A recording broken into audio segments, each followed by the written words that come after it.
¿Es posible modificar la Biblia? ¿Está llamado el cristiano a adaptarla para ajustarla a los tiempos de hoy? ¿Quién juzga la validez o la autoridad de las nuevas enseñanzas bíblicas hoy?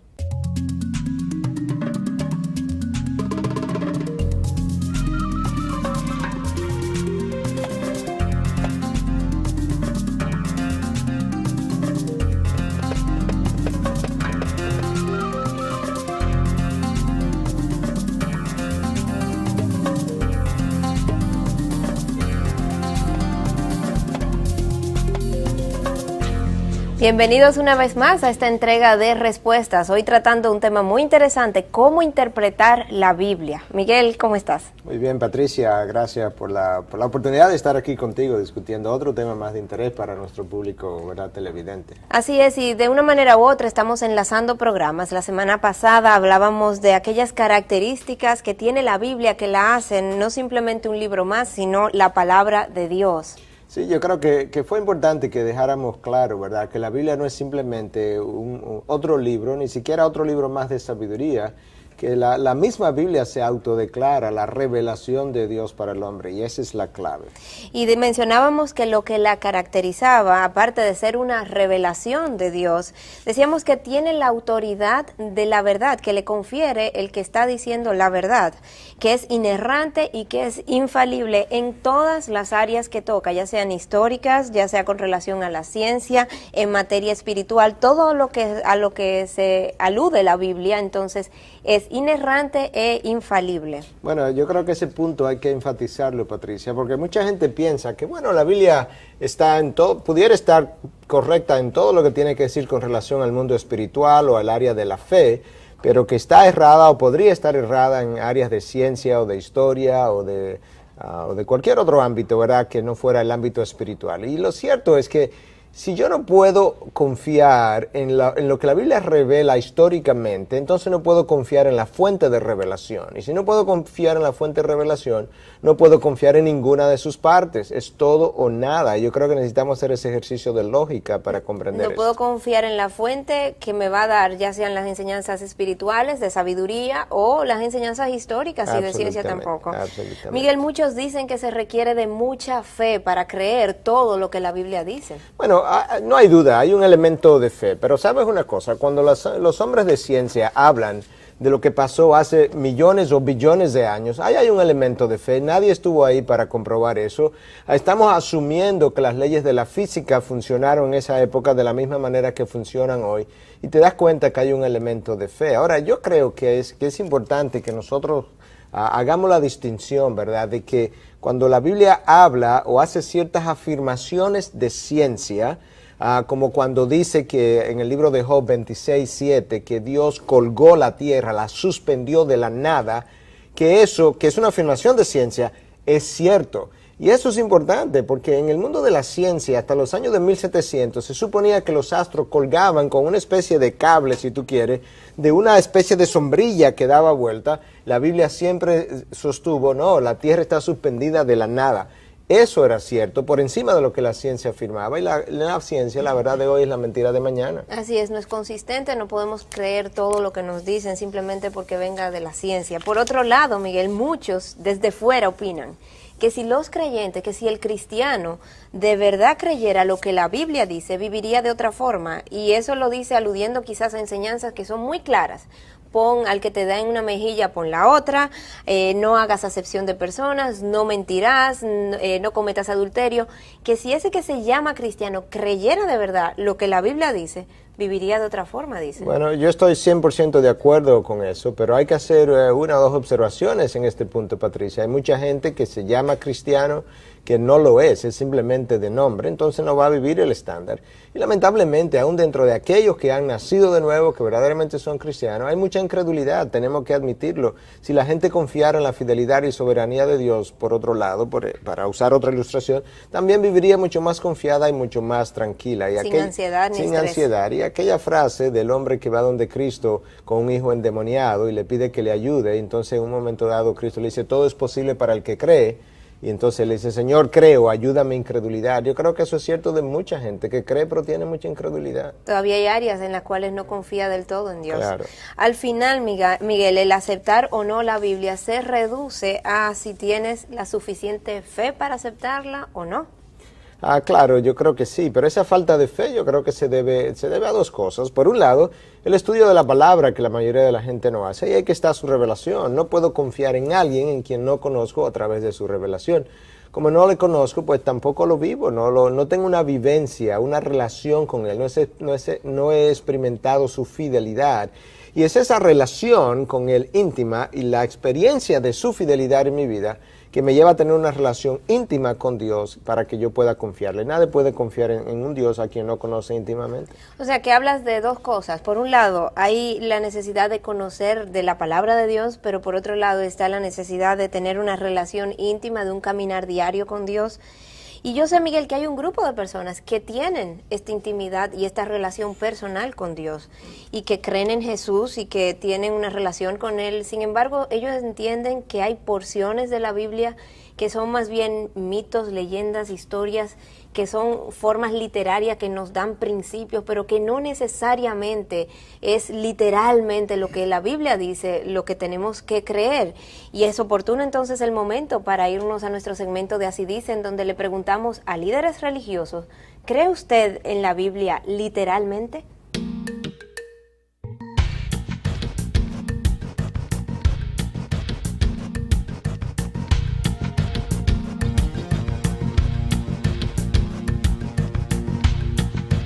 Yo puedo decir que no creo en lo que dice literalmente la Biblia, por el asunto de que Dios no escribe, sino que inspira. Yo creo 100% que las escrituras, todas, desde Génesis hasta Apocalipsis, son para ser interpretadas literalmente. Primero porque todo lo que Dios dice en su palabra es respaldado por el poder de Dios. Hago dos planos, el plano del relato y el plano del mensaje ético. El plano del mensaje ético para mí es literal.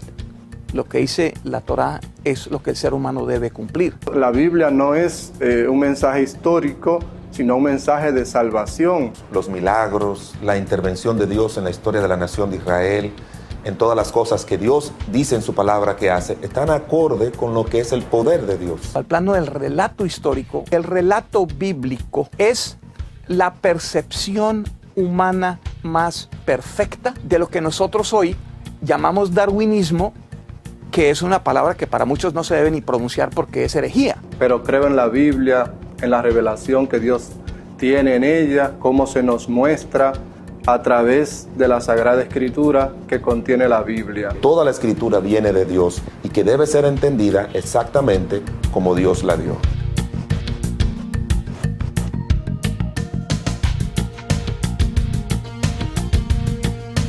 El plano del mensaje ético, eso es lo que sí es inerrante e infalible. Lo de infalibilidad o inerrancia, de hecho nosotros ni usamos ese lenguaje ya. Inerrancia en cuanto al mensaje, lo repito, no hay manera de que Dios se equivoque. Yo creo en primer lugar que la Escritura es infalible. Segunda de Timoteo, el capítulo 3, versículo 16 dice, toda la Escritura es inspirada por Dios.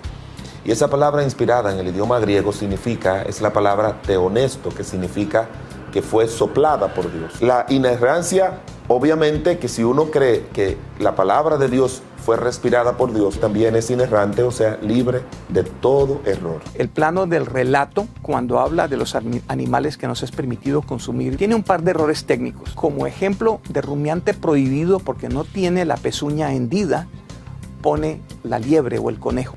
Eso es una falla del Pentateuco. No podemos hablar de la manera de narrarlo. Por ejemplo, tenemos nosotros que creer que Dios se fajó y se sentó a calcular el mundo y hacerlo en 7 días, como lo narra la Biblia. No, ahí lo que nos está diciendo es de dónde viene el mundo. Nos está explicando de la manera que ellos lo entendieron en su tiempo, en que surgió el Génesis, que todo viene de Dios. Hay otra verdad grande junto con la infalibilidad y la inerrancia, es que Dios ha preservado su palabra.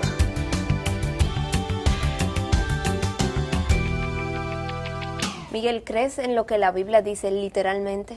Bueno, claro que creemos en todo lo que la Biblia dice. Yo creo que la aclaración que hay que hacer cuando hablamos de literalmente es siempre y cuando tengamos en cuenta el tipo de lenguaje que se está usando. Hay lenguaje simbólico, hay figuras del habla como metáforas, parábolas, símiles que necesitamos interpretar conforme a lo que esas figuras del habla o tipo de lenguaje es, el lenguaje apocalíptico de Apocalipsis, pero todo lo que la Biblia afirma, claro que lo creemos. Hablábamos, Miguel, de personas que tienen un caminar con Dios y sin embargo entienden que hay porciones de la Biblia que no es literalmente que se deben tomar, que son más bien principios lo que nos están enseñando. Bueno, esas personas, ¿verdad?, viven con una contradicción, porque abrazan a Cristo supuestamente como Señor, como Salvador, pero se olvidan de las afirmaciones de Cristo. En Mateo 5:18 tenemos sus palabras. Si tú crees en Cristo, tienes que creer en lo que Él dijo. Oye lo que Él dice en esta ocasión.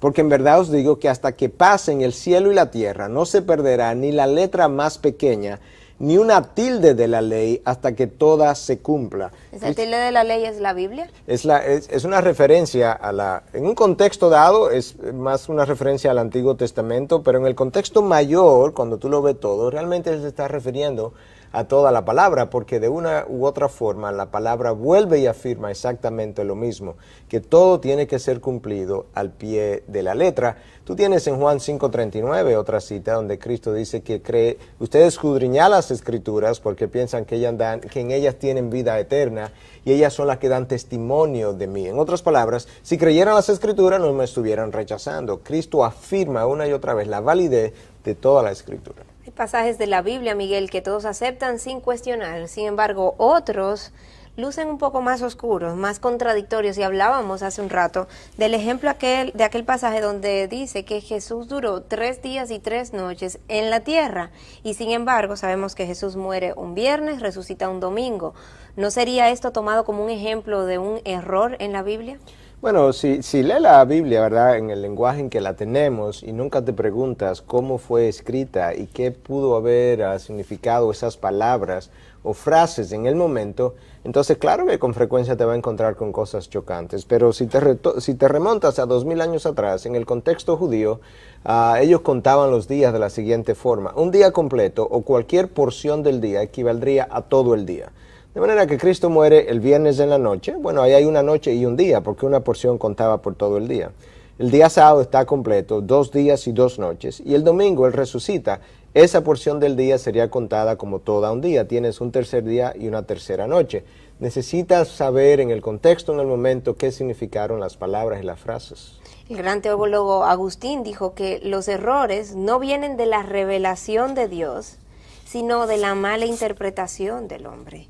Y me pregunto cuál ha sido entonces el problema, en qué se ha equivocado el hombre al interpretar la Biblia, o cómo estar seguro de que estamos interpretándola correctamente, de que no nos estamos yendo tras enseñanzas que no son las que la Biblia quiso decirnos. Bueno, tienes que hacer uso de herramientas, y la hermenéutica es la ciencia que estudia, que establece los principios, las normas, las formas, las reglas de interpretación bíblica. Y yo creo que eso no debe sorprendernos. Tú usas las leyes de la astronomía para saber cómo funcionan los astros, tú usas las leyes de física para saber cómo funcionan las cosas en el mundo de la física, en medicina para saber cómo funciona el cuerpo humano y cómo interpretar lo que lees.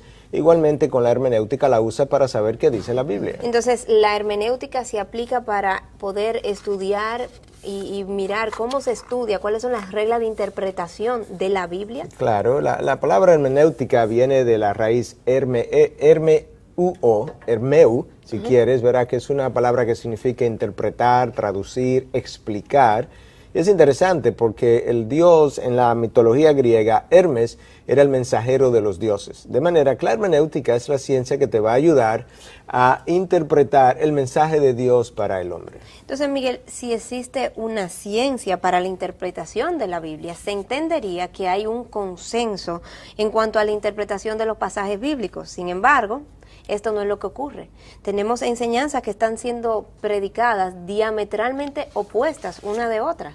Estamos hablando de que desde el púlpito hay personas que están diciendo una cosa y otras que están diciendo otra totalmente opuesta. Entonces, el ejemplo de esto podemos mencionar aquí el Evangelio de la Prosperidad, donde él enseña que todo cristiano tiene que ser rico y que si no lo está haciendo, si no está siendo prosperado es porque hay pecado en su vida, que si es pobre está bajo maldición, bajo juicio de Dios, etcétera.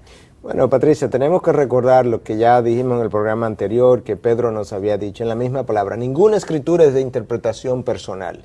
Sin ninguna escritura de interpretación personal, yo necesito hacer uso entonces de los principios que nos permitan analizar la escritura de una forma objetiva, que sea válida y signifique básicamente lo mismo para todo el mundo. Desafortunadamente, mucha gente que está detrás de púlpitos y está en la televisión nunca ha hecho uso de principios de hermenéutica para hacer una buena interpretación, porque no han sido entrenados ni siquiera para esa interpretación, y ahí es donde comienzan los problemas. Y necesitamos recordar entonces que cuando yo no tengo un buen ejercicio hermenéutico de la palabra, yo voy a manejar esa palabra a la ligera.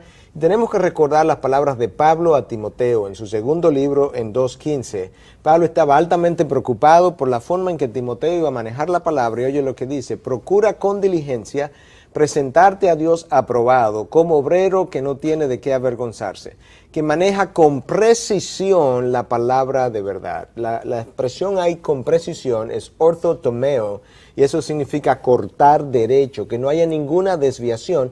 ¿Cómo lo voy a hacer si no tengo los principios de interpretación de la hermenéutica? Aquí está en verdad la palabra como ortomeo, cortar derecho. Ortotomeo, como cortar derecho. ¿Cómo lo voy a hacer si no sé cuáles son esos principios, reglas y normas? Y mucha gente ni siquiera las conoce.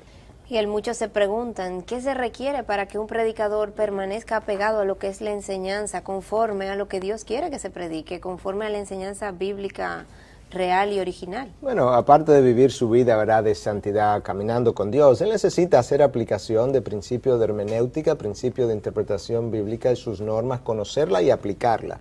Necesita, en segundo lugar, hacer lo que llamamos la exégesis del texto. Y estamos hablando, vamos a ir definiendo un poco estos principios. Decías principios de hermenéutica, y ya definíamos eso como la ciencia que te enseña a interpretar la Biblia, ¿no? Exacto, que te da las normas y las reglas para interpretar correctamente la Biblia. Luego tú tienes la exégesis del texto, que es extraer del texto el significado original, lo que Dios quiso decir en su momento. Déjame ilustrarte esto, un momento. Aquí tú tienes la diferencia, ¿verdad? La exégesis, y ahorita vamos a hablar de lo que es la eisegesis, pero cuando tú haces la exégesis del texto, tú tienes que sacar del texto exactamente lo que se quiso decir en el momento. Una buena ilustración, la parábola del sembrador. Cristo habla de que un sembrador salió a sembrar una semilla cayó sobre tierra fértil, una semilla cayó sobre terreno rocoso, una semilla cayó al lado del camino, y más adelante tú te encuentras en Lucas 8, a partir del versículo 12, que Cristo comienza a interpretar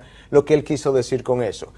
Él dice que el campo sobre el cual fue a sembrar era el mundo, que la semilla es la palabra de Dios. Entonces comienza a decirte que los diferentes terrenos representan diferentes tipos de personas y su reacción a la predicación de la palabra. Pero eso te lo dice la misma Biblia. Eso te lo dice la misma Biblia. Yo no puedo usar ese texto u otro similar para decir otra cosa. Y tú tienes predicadores del Evangelio de la Prosperidad que usan ese texto y el texto de Gálatas 6:7 que dice que lo que tú siembras, eso segará.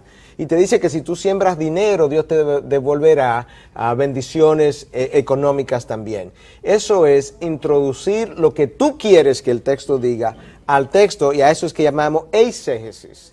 Cuando tú manipulas cuando tú le pones un significado que no es el original. Exacto, y tú haces entonces que el texto diga lo que tú quieres que digas y no lo que el texto originalmente dijo en su inicio. Entonces, lo correcto, Miguel, es hacer la exégesis del texto, es extraer el significado original del texto versus la eisegesis. Esto es lo que no debemos hacer, que es lo que nos lleva a manipular el texto para que diga lo que nos conviene, lo que preferimos oír. Así es. Y Miguel, lo que me llama la atención es que personas que en un momento dado prefirieron hacer la exégesis, extraer ese significado original, defenderlo y no suavizar el Evangelio y no suavizar las palabras de la Biblia y no adaptarla a los tiempos que estaban viviendo, tiempos históricos difíciles, incluso con gobiernos en contra y demás.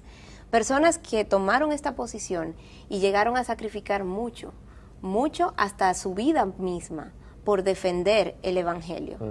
Qué impresionante la vida de estas personas. Para conocer un poco más de ella, acompáñenos a ver En Paralelo.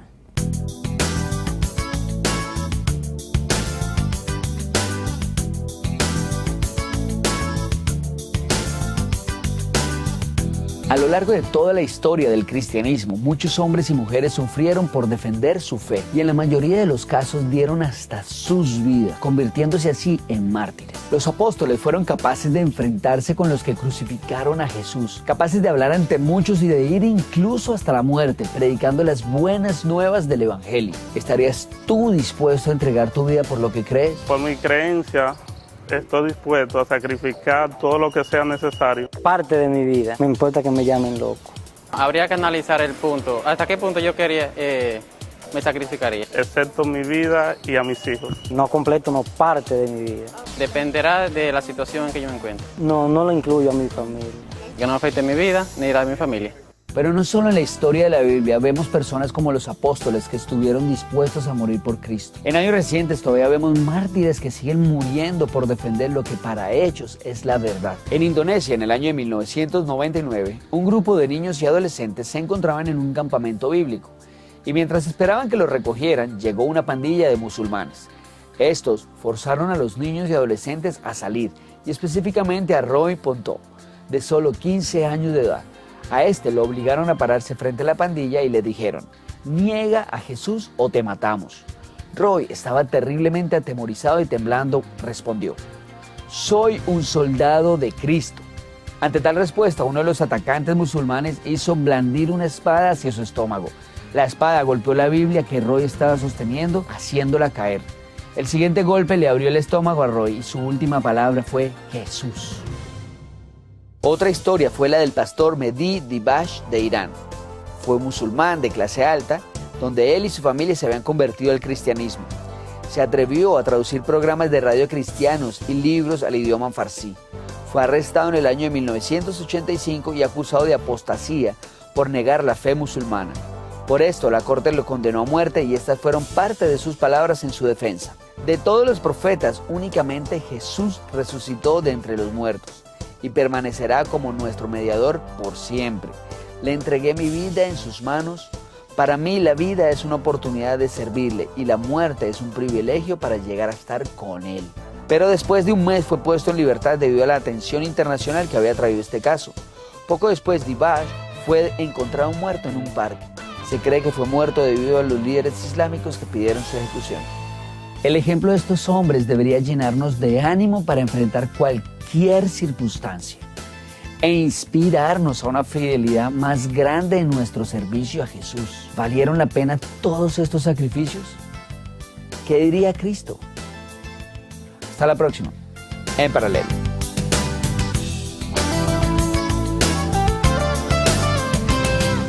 Miguel, y es impresionante ver cómo una misma enseñanza tiene algo especial para cada quien, porque cuántas veces no hemos oído a personas salir de la iglesia y decir: hoy el predicador fue a mí que me habló, definitivamente tuvo que ver con mi situación, se aplicaba perfectamente a mí, y otra persona que está viviendo una situación totalmente distinta sale con la misma sensación de que fue una palabra dada a ella específicamente. Sí, así ha sido un buen punto ahora, Patricia, para recordar esto. Eso se debe a la acción del Espíritu Santo. El mismo Espíritu que inspiró la palabra es el mismo Espíritu que cuando la palabra es predicada es capaz de aplicarlo de forma particular a vidas diferentes. Pero eso no son diferentes significados, es un significado con múltiples aplicaciones. No son diferentes interpretaciones. No, absolutamente que no. Cuando tú me hablas, por ejemplo, de que la palabra dice que somos fieles administradores, bueno, alguien que tiene un negocio puede encontrar una aplicación en su negocio de cómo serle fiel a Dios. Un agricultor puede encontrar una aplicación de cómo serle fiel a Dios en su agricultura. Y una ama de casa también dentro de su área doméstica. Claro, un estudiante de la universidad, un pastor va a encontrar su propia aplicación de cómo ser un fiel administrador de lo que Dios le ha confiado. Pero eso son aplicaciones, el significado es uno solo. ¿Cuál será entonces, Miguel, la mejor forma de encontrar el significado correcto con las aplicaciones correctas? Bueno, mira, yo creo que una buena forma para comenzar es haciendo uso de 4 puntos que Howard Hendricks en su libro Living by the Book, o Viviendo por el Libro, usa para ayudarnos precisamente a hacer eso que me preguntas. Tú necesitas preguntarte cuál es el contenido, cuál es el contexto, tú necesitas hacer comparación, tú necesitas hacer consulta, y entonces te pregunta qué dice el texto, luego te pregunta qué implicación tiene eso para mi vida o aplicación, y qué aplicación o implicación pudiera tener para la vida de los demás. Y ahí tú comienzas tu estudio. Entonces, esos 4 puntos que mencionas nos van a ayudar a interpretar adecuadamente, no solamente el significado de lo que el texto me dice, sino qué aplicación puedo sacarle para mi vida personal. Vamos a examinar estos 4 puntos, uno por uno, a lo largo de lo que queda del programa. El primero de estos es el contenido, ¿mencionabas? Sí, el contenido tiene que ver con lo que el texto significó o significa, ¿verdad? Significó en su sentido original y lo que sigue significando hoy, no lo que yo quiero decir, y eso es un principio importante. Y ese contenido yo lo obtengo por la iluminación que el Espíritu Santo nos da para entender la palabra y la aplicación de los principios, ¿verdad?, de hermenéutica que estuvimos hablando. Pero el Espíritu es vital, por eso es que uno de sus nombres es el Espíritu de verdad, porque es quien nos guía a la verdad. Entonces, si el Espíritu es el que va a iluminar al creyente, me pregunto si solamente el creyente está llamado o es el que va a poder leer la Biblia adecuadamente. Bueno, es el que va a poder entender la Biblia en su sentido correcto. De hecho, el apóstol Pablo nos dice en 1 Corintios 2:14, que el hombre natural, que es una expresión para referirse al hombre incrédulo, no acepta las cosas de Dios y porque no las puede entender. De hecho, para él son necedad o locura, dependiendo de la traducción. Y la razón por la que no las puede entender, según lo que Pablo revela en ese texto, es que son discernibles por el Espíritu, espiritualmente. Miguel, ¿y qué pasa con aquel que lee la Biblia sin creer? O sea, personas que pueden acercarse a la Biblia como un libro de sabiduría o con inquietud para ver qué hay en ella, entonces. Bueno, él puede entender conceptos históricos, él puede incluso entender un mandamiento como no mentirás, por ejemplo. Pero él no va a entender las implicaciones de ese mandamiento. Él no va a entender que cuando mientes implica una violación al carácter santo de Dios. Él no va a entender por qué Dios odia tanto labios mentirosos, como dice en el libro de Proverbios 6:17. Él no va a entender por qué cuando él miente tiene una identificación con el padre de mentira, que es Satanás. Todo eso tiene que ser discernido por el Espíritu. ¿Cómo saber que estamos interpretando correctamente la Biblia? Miguel, me hablabas de 4 puntos que nos van a ayudar en este sentido. El primero de ellos nos habla de contenido. Y salíamos con la pregunta de dónde empieza el rol mío, el rol que tiene todo individuo cuando se acerca a la Biblia versus lo que es el rol que solamente el Espíritu Santo puede hacer en esa persona para iluminarle, para que entienda lo que es la enseñanza de la palabra. Bueno, el rol mío tiene que ver con conocer los principios de interpretación. Mira, el simple hecho de conocer algo tan sencillo como el propósito de un libro o qué tipo de libro estoy leyendo, ya eso cambia mucho las cosas. En el libro de los Hechos, que es un libro histórico, tú encuentras a Ananías y Zafira que mintieron y se cayeron muertos. Bueno, eso registra lo que pasó en un momento dado, no lo que va a seguir pasando todo el tiempo. No son hechos que necesariamente se van a repetir porque estaban en un libro histórico que reporta lo que ocurrió, no necesariamente una expresión doctrinal de lo que siempre va a ocurrir. O cosas, Miguel, que están en la Biblia escritas en un lenguaje más bien figurativo, que no es necesariamente al pie de la letra lo que nos quiere decir. Y me pregunto, ¿cuándo vamos a saber que lo que la Biblia nos está diciendo es una enseñanza general que debemos sacarle al principio o que debemos aceptar al pie de la letra lo que nos está dando el relato? Bueno, cuando estudia hermenéutica aprende lo que es una parábola, lo que es un símil, aprende lo que es una metáfora, lo que son alegorías, y entonces tú podrás saber en cada caso. Por ejemplo, cuando Cristo dice, ¿verdad?, que si tu ojo derecho va a ser causa de pecado, que es preferible que te lo saque, y es preferible entonces que entres al reino de los cielos sin uno de tus miembros, que entrar al infierno, ¿verdad?, con todo tu cuerpo. Obviamente eso es una hipérbole, es una exageración, pero no es una mentira. La hipérbole tiene la característica de exagerar algo con el propósito claro de enfatizar una verdad. Exacto. A diferencia de esconder una verdad. Entonces, te das cuenta que ya sabes cómo interpretar una hipérbole.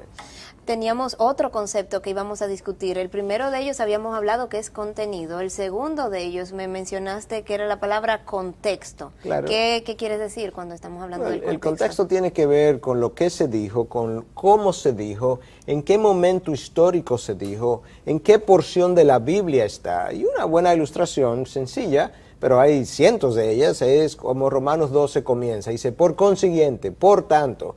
Bueno, tan pronto tú ves esa palabra por consiguiente, por tanto, tú sabes que lo próximo que dice Romanos 12 está conectado a lo anterior.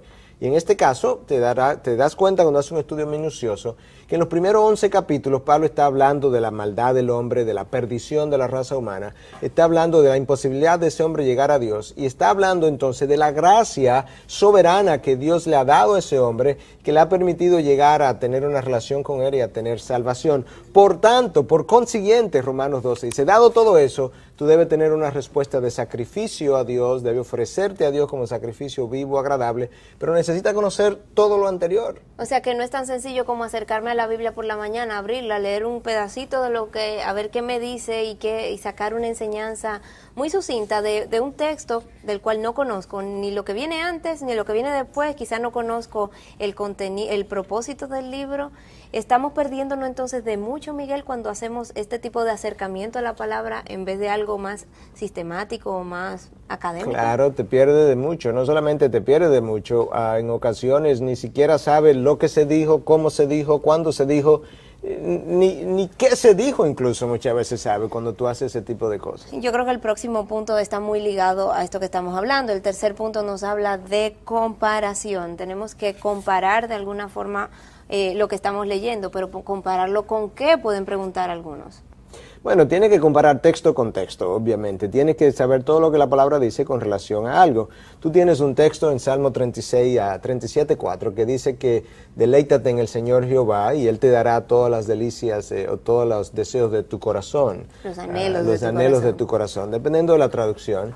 Bueno, implica eso que todo lo que yo le pida a Dios que sea un deseo de mi corazón, Él me lo va a dar. Tomo ese texto y lo comparo entonces con otro texto de la misma palabra. Exacto, o sea, te iba a decir, es una comparación dentro de la misma palabra, claro. No comparando con lo que aquella persona me dice o me dejó de decir. No, texto con texto. Entonces, primera de Juan 5:14 dice que cuando nosotros pedimos a Dios conforme a su voluntad, Él nos oye. Pongo esas dos cosas juntos y otros textos también similares y llego a la conclusión que lo que está diciendo, cuando tengo una relación con Dios, me estoy deleitando en Él, los deseos de su corazón pasan a ser los deseos de mi corazón. En ese momento, cuando yo pido, y esa es su voluntad, Él me está oyendo y me va a dar lo que estoy pidiendo. El próximo concepto nos invita a consultar y qué adecuado el momento entonces para irnos a nuestra sección de consultas literarias, respuestas literarias, donde recomendamos bibliografía para usted.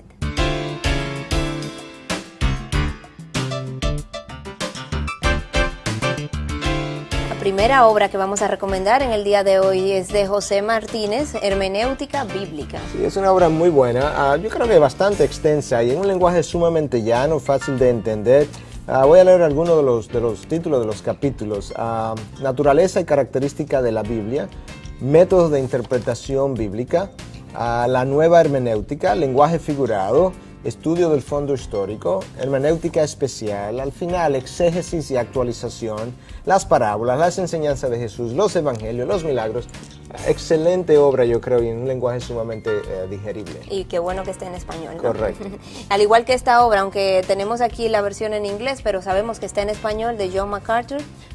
Sí, es Unleashing God's Word in Your Life, o Desatando la Palabra de Dios en tu vida. Es una obra menos extensa, menos específica, pero todavía muy buena. Y dentro de esto, entonces, vamos a tener una idea no solamente de cómo obtener el significado de la Biblia, pero también de cómo esa Biblia aplicada a tu vida va a producir crecimiento, va a producir fruto, te va a liberar, cómo te va a equipar para la batalla espiritual. Es una obra sencilla, pero excelente en su contenido. El último de los conceptos para una correcta interpretación nos hablaba de la necesidad de consultar. Claro, necesito consultar, Patricia, comentarios acerca del texto, necesito consultar diccionarios bíblicos, diccionarios teológicos, concordancia, lo que otras personas del pasado han dicho del texto. Nosotros no podemos recordar que la fe cristiana tiene 2000 años de historia y tenemos personas hoy en día enseñando textos con enseñanzas nuevas, desquiciadas en algunas ocasiones, que no guardan ninguna relación ni ninguna continuidad con lo que por 2000 años la Iglesia ha enseñado. No podemos despegarnos del pasado tan fácilmente. Miguel, muchos piensan que es abrumador, que es demasiado el acercarse a la Biblia para poderla interpretar correctamente, que va a requerir tantas cosas que ellos no están capacitados para ello y de hecho se desilusionan y no ni siquiera lo intentan porque les asusta este texto con tantas metáforas, con parábola y demás. Hemos intentado a lo largo del programa dar algunos conceptos que ayudarían en la correcta interpretación de esa palabra. Y ya hacia el final de este programa recapitulamos un poco lo que van a ser principios de aplicación que van a ayudar a la persona que se quiere acercar a la palabra. Estos principios los sacamos a lo largo de la preparación del programa y quise traerlo ya a modo de conclusión del mismo para que vayamos comentándolo uno a uno. El primero de ellos dice que solo la palabra puede interpretar la palabra de un modo u otro, lo vimos a lo largo del programa. Es lo que ha sido llamado teológicamente la analogía de la fe. Eso implica que un texto de la Biblia no puede ser interpretado de una manera que contradiga a otro texto. Por ejemplo, Cristo dijo que el que no odia a padre y madre no es digno de seguirme, pero al mismo tiempo tiene otro texto que me manda a amar a mis enemigos. Si yo no hago la interpretación correcta, voy a tener un texto que dice todo lo opuesto del otro. Si sigues una de esas dos principios, correcto, vas a acabar en contradicción con el otro. Correcto, principio. Entonces cuando leo el resto del contenido de lo que la palabra tiene que decir, entiendo que Cristo nos estaba diciendo, una vez tú amas a Dios con todo tu corazón, con toda tu alma y toda tu fuerza, si verdaderamente lo amas así, el amor que tú tienes por tus padres va a palidecer y en ese sentido casi parecería como un odio comparado con el amor sin condiciones, incondicional que tú tienes para Dios Padre. El segundo principio nos dice, recuerda que la Biblia está escrita en un lenguaje antropomórfico, es algo que hay que tomar en consideración. Claro, antropos es hombre, ¿verdad? Y morfo, morfología, forma. Dios escribió su palabra, inspiró su palabra en un lenguaje que yo, que soy hombre, lo pueda entender. Entonces, cuando Génesis 8.1, por ejemplo, como ilustración dice que Dios se acordó de Moisés, eso no implica que Dios se le había olvidado a Moisés. ¿Cómo va a ser que un Dios omnisciente se le olviden las cosas? Como lo describe la misma palabra. Moisés, se acordó de Noé. Exacto. Entonces, ese Dios omnisciente no se va a olvidar de Noé. ¿Qué es lo que me está diciendo? Que llegó un momento en que Dios volvió a hacer algo en favor de Noé para su beneficio, que en este caso tiene que ver con terminar ya la inundación que el diluvio produjo. El tercer principio nos dice, diferencia el proverbio de la ley. Sí, eso es importante, Patricia. El libro de Proverbios es un libro de sabiduría, no de mandatos. Entonces hay principios ahí que cuando tú lo aplicas, en la mayoría de los casos así es que va a resultar, pero no es una promesa. Cuando el texto dice, instruye al niño en su camino, y cuando crezca no se apartará de él. Instruye al niño en el camino del Señor y que cuando crezca no se va a apartar de él. Correcto. Hay un par de interpretaciones diferentes que alguna gente le ha dado, pero cuando tú instruyes al niño en su camino y dice que cuando crezca no se va a apartar de él, eso no implica una promesa. Eso es un principio bíblico que en sentido general niños instruidos en el camino de Dios van a permanecer en el camino de Dios. Pero no es una garantía, no es una 100% garantía de que eso va a suceder así. Correcto, es un principio de sabiduría en un libro de sabiduría. El próximo concepto tenemos aquí, dice, distinga entonces entre la letra de la ley y el espíritu de la ley. Muy importante también, cuando Cristo viene, recuerda como Él dijo en el Sermón del Monte en varias ocasiones, habéis oído tal y tal cosa, pero yo os digo. Entonces, en ese contexto, Él dice que, refiriéndose al adulterio, ¿verdad?, que todo el que mira a una mujer para codiciarla, ya cometió adulterio con ella. Cuando te remontas al Antiguo Testamento, que decía, no adulterarás, se estaba refiriendo a la consumación física del adulterio. Esa es la letra de la ley.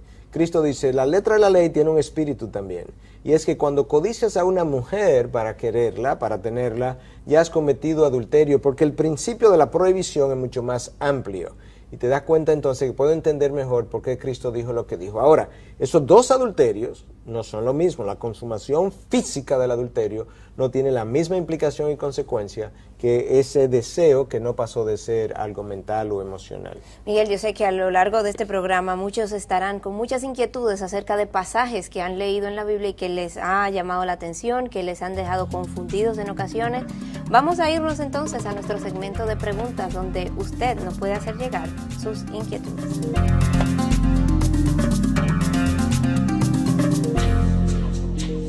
Preguntas@respuestastv.org es nuestro correo electrónico donde nos puede hacer llegar sus inquietudes, así como estas que nos llegaron, estas preguntas. Dice la primera, ¿es confiable la Biblia de los testigos de Jehová? Bueno, mira, sin querer ser derogatorio, ¿verdad?, o peyorativo, no es confiable. Lamentablemente ellos han hecho su propia traducción y tú tienes, por ejemplo, un texto sencillo como Juan 1, donde dice que en el principio era el verbo y el verbo era con Dios y el verbo era Dios. Ellos ahí lo han traducido como que el verbo era un Dios. Para simplemente luego, introducir esa sola preposición. Palabra, para entonces luego decir que Cristo no era Dios. El problema es que ahí ya hay una contradicción. Si digo que era un Dios, eso implica que hay más de uno, pero ellos no aceptan que hay más de un Dios. Entonces hay problemas con su traducción. La segunda pregunta dice, aparte de la Biblia, ¿qué historiadores han testificado en sus libros acerca de la vida de Jesús? Bueno, hay libros y hay cartas y hay documentos. Hay historiadores de diferente trasfondo. El historiador de los historiadores judíos, Josefo es el más conocido, habló de la vida de Jesús y de su crucifixión. De los historiadores gentiles, Justino Mártir, Tertuliano, también pudieron dar testimonio de la vida de Jesús. De los historiadores romanos, Plinio dio testimonio acerca de la vida de Jesús. Y te das cuenta que y hay otros también, pero para comenzar esos por lo menos están ahí para nuestra consulta si queremos.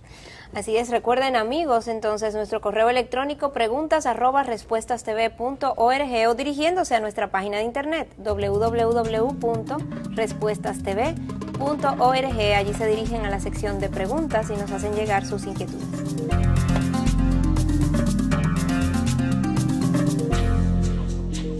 Miguel, yo creo que ya hacia el final del programa podemos concluir diciendo que aquel que estudia la Biblia tiene dos opciones, o la acepta o la rechaza. Aceptarla va a tener consecuencias igual que rechazarla, va a tener bendiciones si la acepta, va a tener consecuencias, disciplina si la rechaza. Claro, mira, extraer el contenido correcto de la Biblia es sumamente importante, el entendimiento de su palabra. Oye lo que dice el salmista en el Salmo 119, versículo 34, dame entendimiento para que guarde tu ley y la cumpla de todo corazón. Ese entendimiento es necesario. Si no tengo ese entendimiento, ¿qué va a pasar? Y cuando yo comienzo a estudiar la palabra y comienzo a sacar esa enseñanza si es incorrecta me va a dar una mala teología. Si me va a dar una mala teología, me va a llevar a una mala aplicación del concepto. Cuando la llevo a una mala aplicación, tengo una mala conducta. Cuando tengo una mala conducta, he pecado contra Dios. Cuando peco contra Dios, tengo consecuencias y su disciplina, aunque hubiese estado bien intencionado en el estudio. Aunque fuera de la palabra que de donde sacó lo original, ¿no? Absolutamente. Míralo de nuevo. Mala enseñanza lleva a mala teología a mala aplicación a mala conducta es un pecado, el pecado me lleva a la disciplina de Dios. Esto es grave. Tenemos que manejar la palabra con precisión, ortotomeo, cortar derecho, para evitar precisamente que yo sufra posteriormente las consecuencias de haber hecho un manejo a la ligera de la palabra. Y usted necesita percatarse de que quien le enseña la palabra no la maneja a la ligera, de que hace un estudio que realmente le permite extraer el significado correcto, que está haciendo aplicación de las leyes de la hermenéutica, está haciendo una buena exégesis del texto, y si usted no hace eso, usted va a terminar siendo enseñado por personas que están tergiversadas. Miguel, muchísimas gracias por esta advertencia, gracias por el contenido de este programa que has traído a nosotros. Gracias a ti, Patricia. A ustedes, amigos, recuerden nuestra página de internet www.respuestastv.org. Con esto concluimos nuestro programa de hoy. Será hasta la próxima. Pasen muy bien.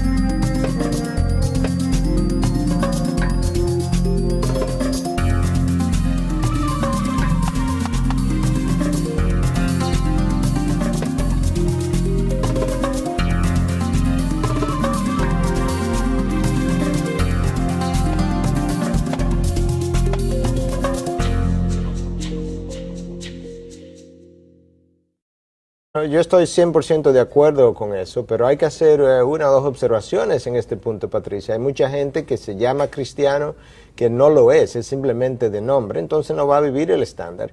Y lamentablemente, aún dentro de aquellos que han nacido de nuevo, que verdaderamente son cristianos, hay mucha incredulidad, tenemos que admitirlo. Si la gente confiara en la fidelidad y soberanía de Dios, por otro lado, para usar otra ilustración, también viviría mucho más confiada y mucho más tranquila. Y sin ansiedad ni estrés. Ansiedad. Y aquella frase del hombre que va donde Cristo con un hijo endemoniado y le pide que le ayude, y entonces en un momento dado Cristo le dice, todo es posible para el que cree. Y entonces le dice, Señor, creo, ayúdame a incredulidad. Yo creo que eso es cierto de mucha gente que cree pero tiene mucha incredulidad. Todavía hay áreas en las cuales no confía del todo en Dios. Claro. Al final, Miguel, el aceptar o no la Biblia se reduce a si tienes la suficiente fe para aceptarla o no. Claro, yo creo que sí, pero esa falta de fe yo creo que se debe a dos cosas. Por un lado, el estudio de la palabra que la mayoría de la gente no hace, y ahí que está su revelación. No puedo confiar en alguien en quien no conozco a través de su revelación. Como no le conozco, pues tampoco lo vivo, no tengo una vivencia, una relación con él, no he experimentado su fidelidad. Y es esa relación con él íntima y la experiencia de su fidelidad en mi vida que me lleva a tener una relación íntima con Dios para que yo... ¿Es posible modificar la Biblia? ¿Está llamado el cristiano a adaptarla para ajustarla a los tiempos de hoy? ¿Quién juzga la validez o la autoridad de las nuevas enseñanzas bíblicas hoy?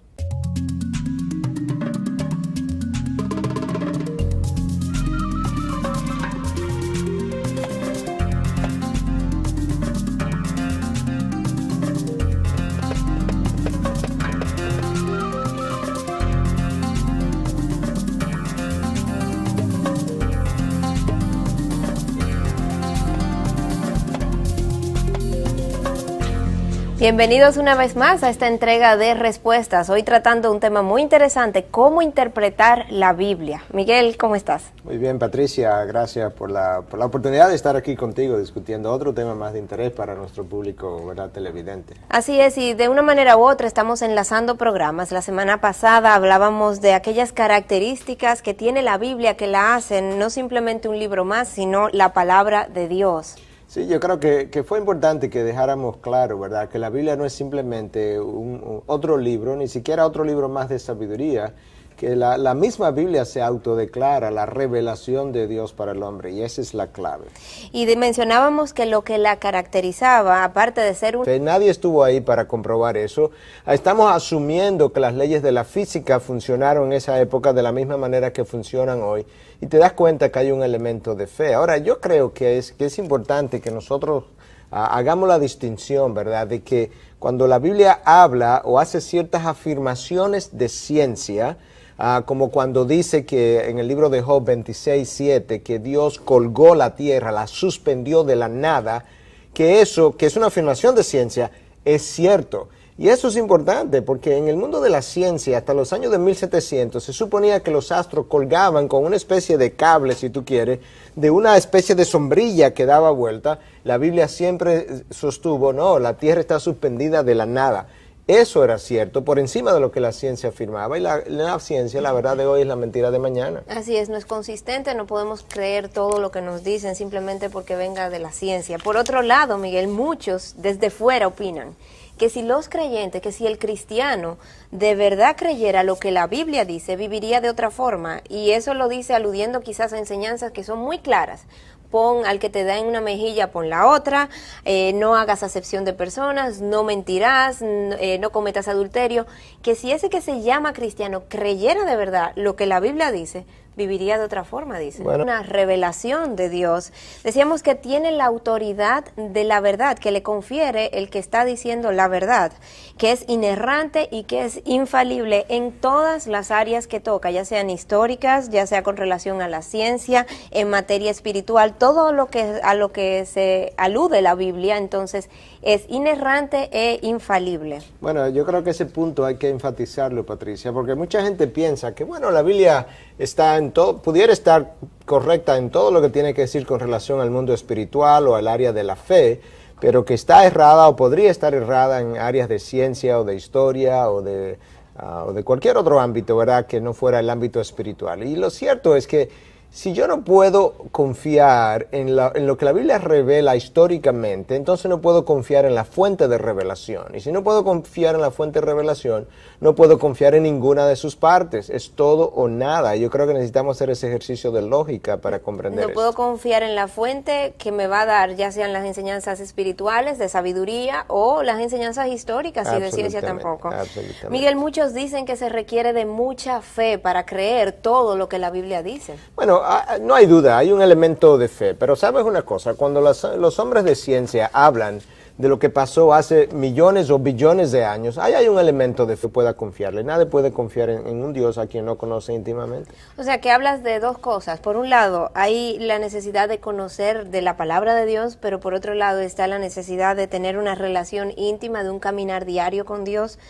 Y yo sé, Miguel, que hay un grupo de personas que tienen esta intimidad y esta relación personal con Dios y que creen en Jesús y que tienen una relación con Él. Sin embargo, ellos entienden que hay porciones de la Biblia que son más bien mitos, leyendas, historias, que son formas literarias que nos dan principios, pero que no necesariamente es literalmente lo que la Biblia dice, lo que tenemos que creer.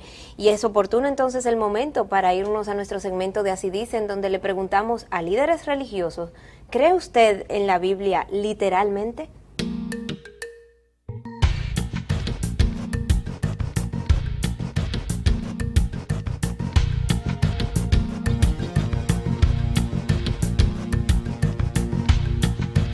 Yo puedo decir que no creo en lo que dice literalmente la Biblia, por el asunto de que Dios no escribe, sino que inspira. Yo creo 100% que las escrituras, todas, desde Génesis hasta Apocalipsis, son para ser interpretadas literalmente. Primero porque